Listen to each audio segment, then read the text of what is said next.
Good evening, students, and once again, welcome in the world of business studies. Today, I am going to tell you about one more principle given by Henry Ford, and this is very important principle. And this principle will continue to guide managers in decision making. So, let us begin. Principles of management. One request to you all that please see the all video. Then only you will be able to understand this concept, the principle. This is the principle of subordination of individual interest to general interest. What is being said? Subordinate means junior hona. Individual interest means interest of each and every single individual in an organization, and general interest means the interest of the whole organization in which all individuals are included.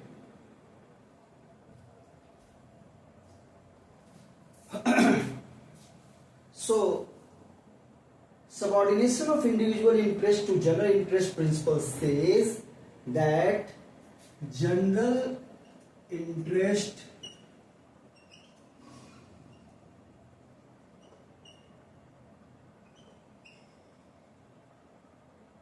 will always have upper hand in comparison to individual interest. General interest and individual interest.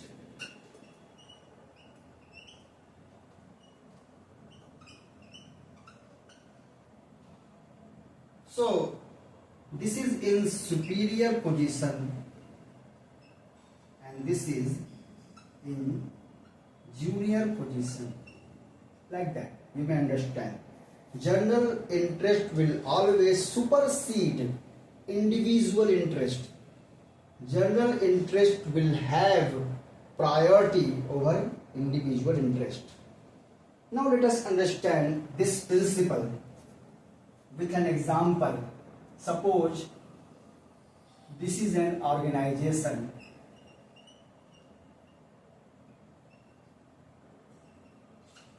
and these are individuals A, B, C, D, E working in that organization. These individuals work in this organization for what? For their individual goals. They have their individual goals. अगर इनके अपने गोल न होते तो ये कभी भी इस ऑर्गेनाइजेशन में काम नहीं करते. ये सभी अपने पर्सनल, इसको हम कह सकते हैं पर्सनल गोल्स, अपने पर्सनल गोल्स को पूरा करने के लिए इस ऑर्गेनाइजेशन में काम करते हैं. और ऑर्गेनाइजेशन भी अपने गोल के लिए काम कर रही है. आपको पता है objectives of the business, objectives, organisational objectives, इनके लिए ये ऑर्गेनाइजेशन काम कर रही है.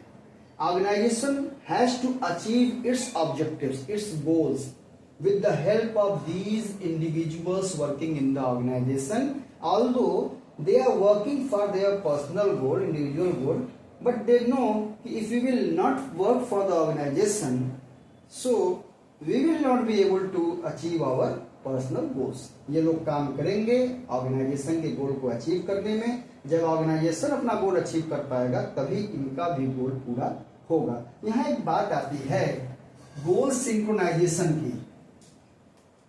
गोल सिंक्रोनाइजेशन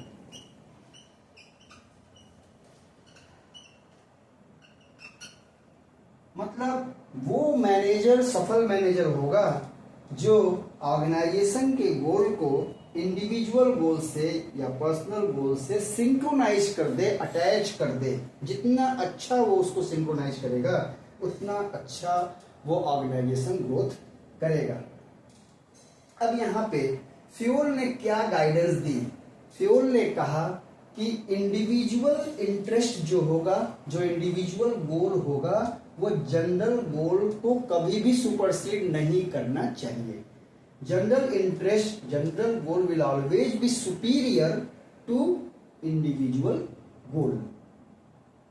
अब मैं एक एग्जाम्पल से समझाने की कोशिश करता हूं कि सपोज करिए कि कॉन्ट्रैक्ट को एक्सेप्ट करना है, कंपनी ने कुछ मटेरियल परचेज करने के लिए कॉन्ट्रैक्ट मांगा था, जिसके लिए टेंडर मांगा था, जिसके लिए टेंडर आया, और उस टेंडर को पास करने में मैनेजर के पास कोई एक ऑफर आता है जिसमें मैनेजर को अपना फायदा दिखता है, पर्सनल गेन दिखता है कि बहुत मामूली सा अंतर है और इसमें मुझे पर्सनल बेनिफिट मिल जा रहा है, तो व्हाई नॉट एक्सेप्ट दिस।